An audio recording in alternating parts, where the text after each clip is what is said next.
Alright, upgrade tayo mga kois ng gulong. Ayan, binabaklas ng gulong natin. Ito nga pala yung gulong na ipapalit natin mga kois, malaki na. 110/80/40 mas malaki compare sa dati mga kois. B10 na rin pala ito mga kois para pang matagalan na mga kois. Alright. Ayan siya, harap at likod mga kois, upgrade natin. Ayan, inunani ko siyang harapan ng gulong natin mga kois.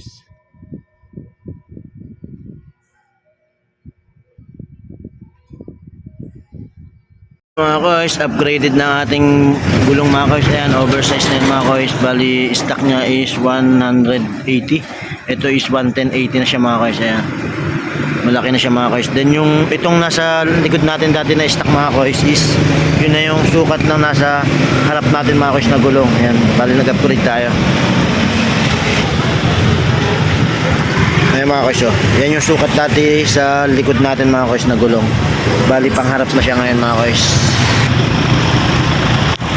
Ayan mga kois, laki na yan mga kois. B-Style mga kois, B-Style para naman kahit paano original ang ating gulong mga kois, branded. Alright, salamat nga pala sa tropa na nagbenta niyan. Second hand lang yung mga kois, pero palpan yan mga kois. Tagdita na gamit ng tropa yung binenta na sa atin. Say Pops, yan, napaka-solid ng gulong mo. Yan, grabe. Ayan, B-Style. Alright, thank you Pops. Ride safe always. Yan, sa mga bumabiyahe yan, ride safe always.